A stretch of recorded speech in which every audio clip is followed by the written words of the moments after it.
All right, back by popular demand, we have the Humans in the Streets series coming at you live. Humans in the Streets. Coming at you live here from, where are we? New York. 4? MJ Unpacked. And what was last night?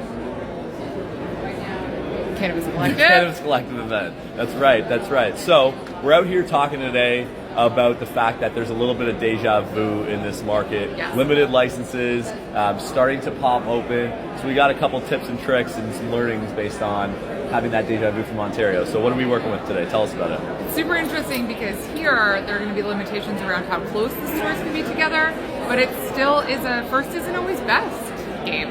It is about optimizing and creating relationships with the customers, and the conversations that I'm having today, these retailers still need to create and connect with their customers right off the bat by creating a CRM. Love that. We all know I love CRM. Talk to us a little bit about inventory management, especially as more brands start to come on board and start to scale. How can retailers start to really think about differentiation and driving sell-through?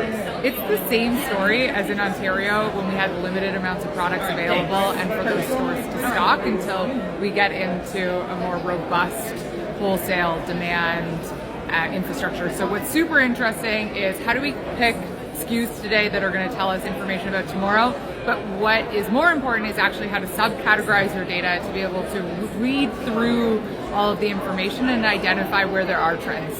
Big time.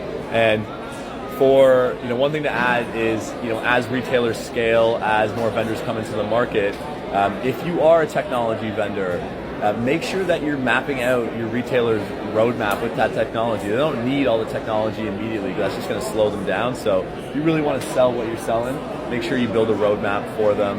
And like Chris has said, whether it's inventory, technology, whatever the case is, make sure you're setting them up for not only today, tomorrow, but a few months from now. We'll be back with more Human on the Streets tips and tricks from you from New York.